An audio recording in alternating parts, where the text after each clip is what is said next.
Breakfast on Broadway continues now with Wicked, nominated for 10 Tonys, including Best Musical and Best Actress in a Musical for Kristin Chenoweth and Idina Menzel. Plus, Wonderful Town, nominated for 5 awards, including Best Revival of a Musical and performances by a leading and featured actress in a musical for Donna Murphy and Jennifer Westphal.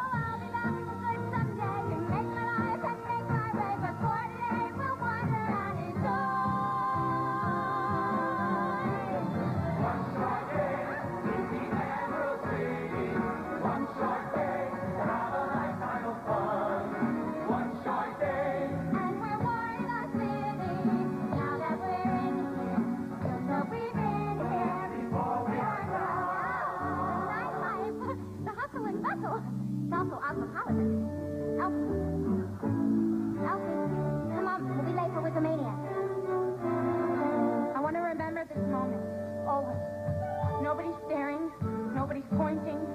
For the first time, I'm somewhere where I belong.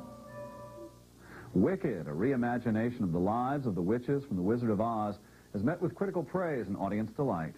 It has an award-winning creative team with music and lyrics by Stephen Schwartz and direction by Joe Mantello. Joining me now, Idina Menzel and Kristin Chenoweth. Thank you so much for being here. Thank you. Let's start by the first memory you have about either the book or the movie of The Wizard of Oz. Do you remember it? What's my first memory? Is usually what I say is Margaret Hamilton riding on the bicycle, and that eerie music used to be the scary point for me. Certainly for me too. I remember it actually keeping me up one night, and I got up and I went, oh, go back to bed and just think about riding your new bike. And I dreamt about riding my new bike as the witch was following behind me, so it followed me as well. What was your first memory? Well, I grew up in Oklahoma, so I'm very familiar with tornadoes. And I remember thinking, oh, there goes the cow, and then just like I've seen in the tornado. So the tornado was really a big kind of thing, and probably the flying monkeys, too. They scared me. I don't want to give too much away about this story because there's so many surprises that people should go to Wicked and just experience it. But, you know, let's tease enough to give people an idea. It's the story of the Green Witch and the Good Witch. I won't even say the Wicked Witch, the Green Witch, and what happens before Dorothy gets there. What else do you want us to know? It's the story of the two witches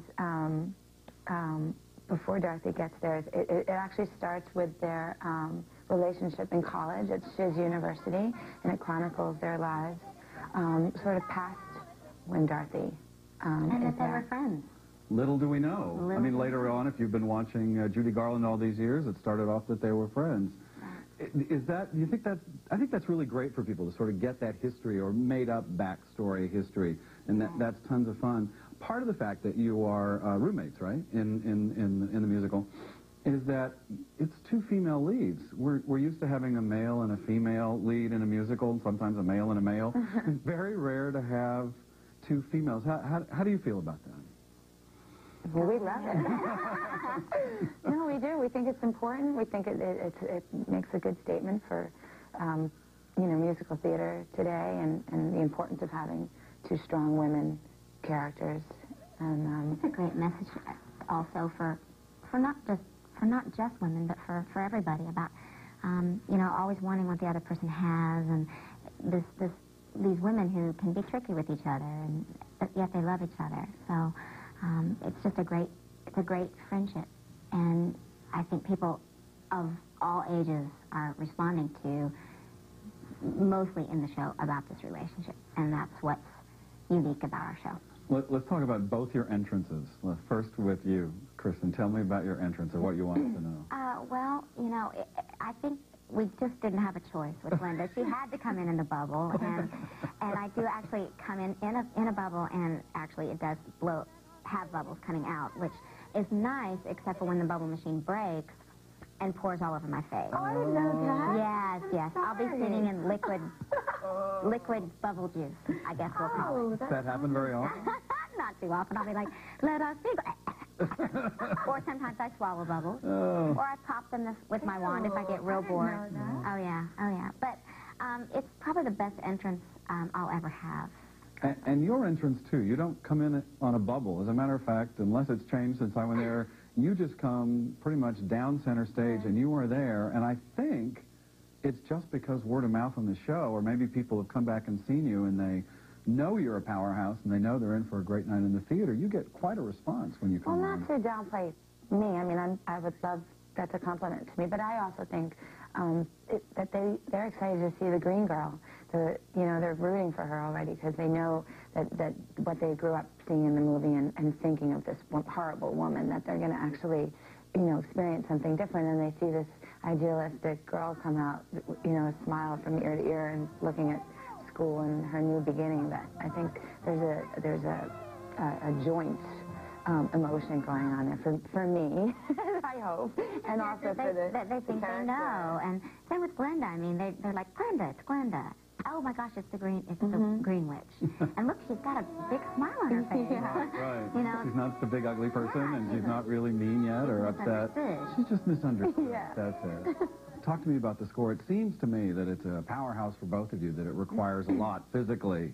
It amazes me that Broadway performers do these 8 times a week and that you're scheduled to do this through the summer.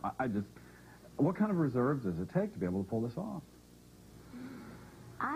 For me personally, I think everybody's different, but the challenge for me in this show is, when I enter, I'm singing opera, high, legit, and then popular is a music theater belt number, and then the duet we sing is very in my low register. So it's sort of all over the map for me, and that's very challenging. It's certainly a lot more challenging than I thought it would be.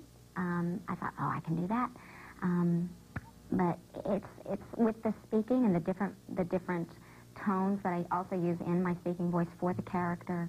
It is challenging, and I don't really like to do much else when I'm doing the show. And again, I've had to realize that the show is first priority, and you can't say yes to a lot of outside activities because it does require so much energy. And also, for me, and I know for Idina, the emotional journey is much more demanding than I realized, because for Glenda, the last 20 minutes are, well, the whole second act is a big change.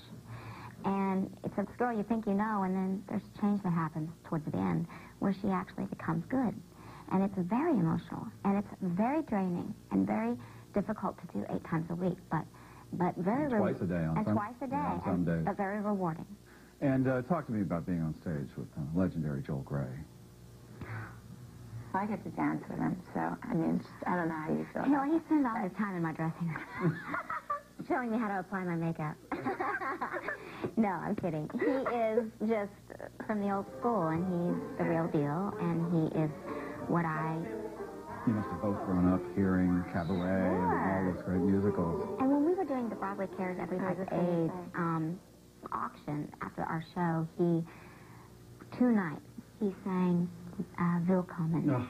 And the audience just went ballistic. We went ballistic. I mean, right, sure. The whole side of the stage, the crew, everybody was just, it was very highly emotional. And, I got to call my mom and dad and say, ha, ha, ha. It's really neat. Well, congratulations. You got a hit on your hand, Idina Menzel. Pleasure to meet you. Thanks for having Kristin Chenoweth, good to see you again. You too. Everything that really counts to be popular, I'll help you be popular. You'll hang with the right cohort, you'll be good at sports, know the slang you've got to know. So let's start, because you've got an awfully long way to go. Wicked is currently running on Broadway at the Gershwin Theater. The Wicked CD is in stores now. For more information, go to wickedthemusical.com.